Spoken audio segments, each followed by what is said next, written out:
என் தங்கப்பிள்ளையே, தேய்பிறை பஞ்சமி இரவில் இந்த வராகி உன் கண்களில் படுகிறேன் என்றாள். என் தங்கமே, உடனடியாக என் வாக்கினை கேட்க வந்துவிட வேண்டும். ஏனென்றால் மற்ற நாட்களில் எல்லாம் கேட்டுவிட்டு இன்று உன் தாயானவள் எனக்கு உகந்த நாளில் நான் கொடுக்கின்ற வெற்றி வாக்கினை நீ பெறாமல் இருந்துவிடக்கூடாது. அம்மா உன்னுடைய வாழ்க்கையில் நடத்தவிருக்கின்ற அற்புதங்கள் என்னவென்று தெரியாமல் நீ சென்று விடக்கூடாது. என் பிள்ளையே, இன்றைய நாளில் என்னை வணங்கிய பிள்ளைகள், என்னை மனதார நினைத்த பிள்ளைகள் என்று எல்லோருக்குமே ஒரு நல்ல செய்தியை சொல்ல வந்திருக்கின்றேன். தேய்பிறை பஞ்சமி இரவு முடிந்த அடுத்த நாள் காலையில் என் பிள்ளை, நான் சொல்கின்ற இந்த ஒரு பொருளை போட்டு அந்த நீரில் நீ குளிப்பாயானால் நிச்சயமாக உன்னுடைய மனதிற்குள் மிக பெரியதொரு சக்தி வந்துவிடும். உன் வாழ்க்கையை பற்றிய ஒரு தெளிவு உனக்கு கிடைத்துவிடும். உனக்குள்ளேயே பலவிதமான எண்ணங்கள் தோன்றிவிடும். என்ன நடக்கின்றது, ஏது நடக்கின்றது என்பதனை எல்லாம் எண்ணாமல் என்ன நடந்தாலும் அதை சரி செய்து விடலாம் என்கின்ற எண்ணம் உனக்குள் தானாகவே வந்துவிடும். என் பிள்ளையே, இதையெல்லாம் செய்யும் பொழுது நிச்சயமாக இந்த வாழ்க்கை உனக்கு கொடுக்கின்ற அற்புதங்களை எல்லாம் நீ கண்டுகொள்வதோடு மட்டுமல்லாமல் எல்லாவற்றையும் கண்டு மன மகிழ்ச்சியும் அடைந்து விடுவாய். இதற்காகத்தானே ஆசைப்பட்டு கொண்டிருந்தோம் என்று சொல்லி நீயே உன் மனதிற்குள் சந்தோஷம் அடைந்து விடுவாய். என் பிள்ளையே, அப்பேற்பட்ட ஒரு நாளைத்தான் நாளைய விடியலில் உனக்கு கொண்டு வந்து சேர்க்க இந்த வராகி இப்பொழுது வந்திருக்கின்றேன். என் பிள்ளையே, நான் சொல்கின்ற இந்த ஒரு பொருளை நீரில் போட்டு நீ குளிக்கும் பொழுது நிச்சயமாக பலவிதமான நன்மைகள் உனக்கு கிடைக்கும். உனக்குள் இருக்கின்ற தேவையற்ற எண்ணங்கள் எல்லாம் உன்னை விட்டு நீங்கி உனக்குள் நல்ல எண்ணங்கள் உருவாகும். உன்னுடைய வாழ்க்கையை நல்லபடியாக அது உனக்கு மாற்றி கொடுக்கும். எத்தனையோ பிரச்சனைகளை தாண்டி வந்த என் பிள்ளைக்கு இனிமேல் வாழ்க்கையில் இதுவெல்லாம் ஒரு பிரச்சனையே இல்லை என்று சொல்கின்ற அளவிற்குத்தான் நல்ல மாற்றங்களும் திருப்பங்களும் நடக்கப் போகின்றது. என் தங்கமே, இன்று நீ எனக்கு செய்த பூஜைகள் எல்லாவற்றிலுமே இந்த வராகியானவள் மனம் குளிர்ந்து விடுகின்றேன்.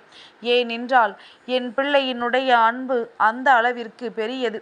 நீ எனக்கு பெரிதாக எதையுமே செய்யாவிட்டாலும் உன்னுடைய அன்பிற்காகவாவது இந்த தாயானவள் நிச்சயமாக உன்னுடைய இல்லத்தில் இன்று தங்கி இருப்பேன் என்று உனக்கான வாக்குறுதியினை கொடுக்கின்றேன். எதுவாக இருந்தாலும் சரி, தெய்வம் உன்னுடைய இல்லத்திற்குள் வருகிறது என்றால் அதை யாராலும் தடுத்து நிறுத்திவிட முடியாது. யார் நினைத்தாலும் உன்னுடைய வாழ்க்கையில் எந்த ஒரு மாற்றங்களையும் கொண்டு வந்துவிட முடியாது. நான் நினைத்தாலன்றி எதுவும் உன் வாழ்க்கையில் நடக்காது என்பதனை முதலில் நீ புரிந்து கொண்டு இன்று இந்த வராகி நான் சொல்கின்ற விஷயங்களை எல்லாம் செவி கொடுத்து முழுமையாக கேள். என் குழந்தைக்கு மனதிற்குள் ஏகப்பட்ட கஷ்டங்களும் கவலைகளும் இருக்கின்றது. எப்பொழுது பார்த்தாலும் எதையாவது நினைத்து கொண்டிருப்பதும், எப்பொழுது பார்த்தாலும் ஏதாவது ஒன்றை நினைத்து வேதனைப்பட்டு கொண்டிருப்பதும் என்பதுமாகத்தான் இந்த வாழ்க்கை சென்று கொண்டிருக்கின்றது. அப்படியானால் இதிலிருந்து என் குழந்தை நல்ல நிலைக்கு நீ மீண்டு வர வேண்டும் என்றால் என்ன செய்ய வேண்டும்?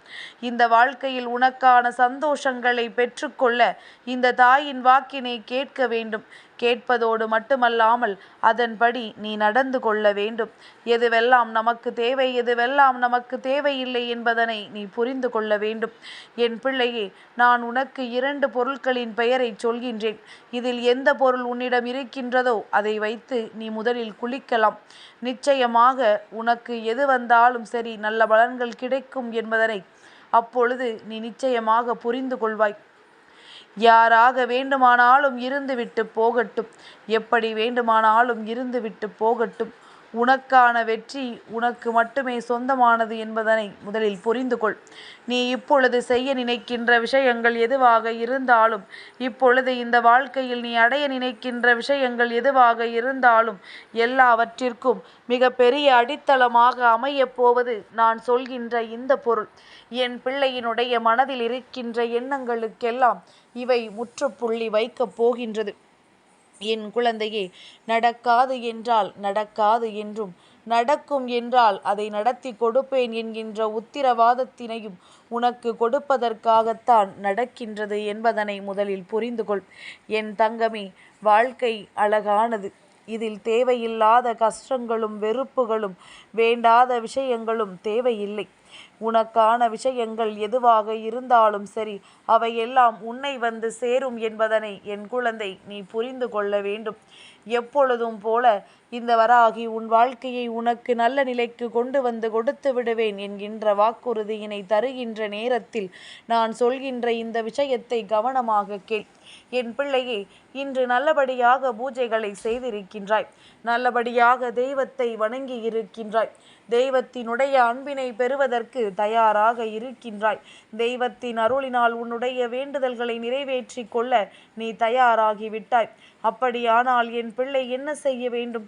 நாளைய விடியலில் நான் சொல்கின்ற இந்த ஒரு பொருளை நீரில் போட்டு குளித்து விட்டால் அத்தோடு எல்லா பிரச்சனைகளுமே உனக்கு சரியாகிவிடும். அப்படி நீ போட வேண்டிய பொருள் என்ன?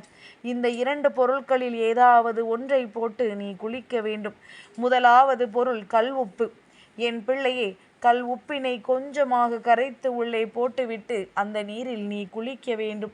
உனக்குள் இருக்கின்ற எதிர்மறை ஆற்றல்கள், உன்னை தேடி வருகின்ற எதிர்மறை சக்திகள் என்று உன்னுடைய வாழ்க்கையில் எதுவெல்லாம் கெடுதல் நினைக்கின்றதோ அதுவெல்லாம் உன்னை விட்டு சென்றுவிடும். அதே நேரத்தில் என் பிள்ளையே, உன்னுடைய வாழ்க்கையில் நடக்கின்ற சில விஷயங்கள், சில மன அமைதியை கொடுப்பதற்காக நீ பயன்படுத்த வேண்டிய பொருள், அது வேறு ஒன்றும் கிடையாது, அதுதான் பன்னீர். என் பிள்ளையே, பன்னீரை வாங்கி கொண்டு வந்து நீ குளிக்கின்ற நீரில் கலந்து குளிக்க வேண்டும்.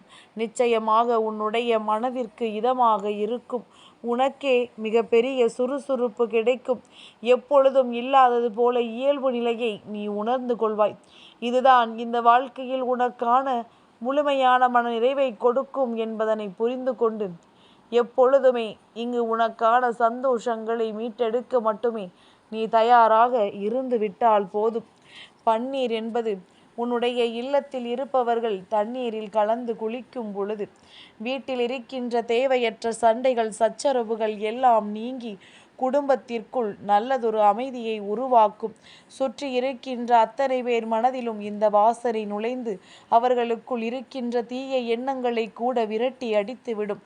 கெட்ட எண்ணத்தோடு யாரேனும் உனக்கு ஒருவர் கஷ்டங்களை கொடுக்க வருகிறார் என்றால் அவர்களினுடைய மனநிலையை நீ இப்பொழுதுதான் மாற்றிவிட வேண்டும். என் பிள்ளையே, இப்படி மாற்றுவதனால் மட்டும் இவர்கள் சரியான நேரத்தில் சரியான விஷயங்களை எதிர்கொண்டு விடுவார்களா என்று கேட்போமானால் நிச்சயமாக கிடையாது. ஏனென்றால் எந்த ஒரு செயலாக இருந்தாலும் தானாக திருந்த நினைக்கும் வரை வேறு யாராலும் அவர்கள் திருத்திவிட முடியாது. ஆனால் இந்த நேரத்தில் என் பிள்ளையை, உன் வாழ்க்கையில் உனக்காக இருப்பது இந்த வராகி நான் என்று தெரிந்துவிட்ட பிறகு நான் உன்னுடைய வாழ்க்கையில் நடக்கின்ற இது போன்ற விஷயங்களுக்கெல்லாம் சரியான நேரத்தில் சரியான பொறுப்பினை எடுத்து கொள்கின்றேன். என் பிள்ளைக்கு இனிமேல் நடக்கவிருக்கின்ற விஷயம் என்னவென்று மட்டும் நீ பார்க்க வேண்டும். உன்னுடைய வாழ்க்கையில் நடக்கின்ற விஷயங்கள் ஒவ்வொன்றும் எத்தனை பெரியது என்பதனை நீ புரிந்து அதற்கு ஏற்றது போல நடந்து கொள்ள வேண்டும். என் தங்கமே, பன்னீரை கலந்த நீரில் குளிக்கும் பொழுது அந்த வாசனை உன்னுடைய மனதை அமைதிப்படுத்தி உன் மனதிற்கு நல்ல எண்ணங்களை கொடுத்து நடக்கவிருக்கின்ற ஒவ்வொரு சந்தர்ப்பங்களையும் சூழ்நிலைகளையும் உனக்கு சாதகமாக்கி கொடுக்கும் என்பதனை நீ புரிந்து கொள்ள வேண்டும். இது யார் என்று நீ நினைக்கின்றாய்? இது உன் தாயானவள் இந்த வராகி நான் அல்லவா? அப்படி இருக்கும் பொழுது நான் சொல்கின்ற செயல்களை நீ சரியாக செய்துவிடு. உனக்கு இந்த வாழ்க்கை கொடுத்திருக்கின்ற அத்தனை நன்மைகளையும் நீ தெளிவாக கண்டுபிடித்து விடு. நாளைய விடியலில் நான் சொல்வது போல குளித்து விட்டால் உன்னை சுற்றி இருக்கின்ற எதிர்மறை ஆற்றல்கள் மட்டுமல்ல, உன்னை தவறான எண்ணங்களோடு நெருங்கி வர நினைக்கின்ற மனிதர்கள் கூட அதை செய்யாமல் விட்டு விலகி ஓடுவார்கள். யாரும் உனக்கு எந்த கஷ்டங்களையும் கொடுக்க மாட்டார்கள். அவர்களின் மனநிலையில் நல்ல மாற்றங்கள் ஏற்படும். அவர்கள் மனநிலையில் நல்ல திருப்பங்கள் ஏற்படும். செய்த தவறுக்கு மன்னிப்பினை நிச்சயமாக கேட்பார்கள். என் பிள்ளையே, காரணமின்றி உன்னிடத்தில் எதையும் சேர்க்கவில்லை, காரணத்தோடு தான் கொண்டு வந்து சேர்க்கிறேன் என்றால் இப்பொழுது இந்த வாழ்க்கை உனக்கு தந்து கொண்டிருக்கின்ற அத்தனை விஷயங்களும் உனக்கானதுதான் என்பதனை நீ புரிந்து கொள்வாய். என் பிள்ளையே, முதலில் ஒரு விஷயத்தை தெளிவாக புரிந்து கொள். எதை செய்தாலும் அவர்களிடத்தில் இருந்து எந்த ஒரு உதவியையும் எதிர்பார்க்காதே. என்ன கொடுத்தாலும் சரி, அது இந்த வாழ்க்கையில் உன்னை நல்ல நிலைக்கு கொண்டு வருவதற்காக மட்டும்தான் என்பதனை புரிந்து கொண்டால் நான் சொன்ன விஷயங்களை நீ சரியாக செய்து பார்த்து விடுவாய். என் தங்க பிள்ளைக்கு இந்த வராகி அம்மாவினுடைய ஆசீர்வாதங்கள் எப்பொழுதும் உண்டு.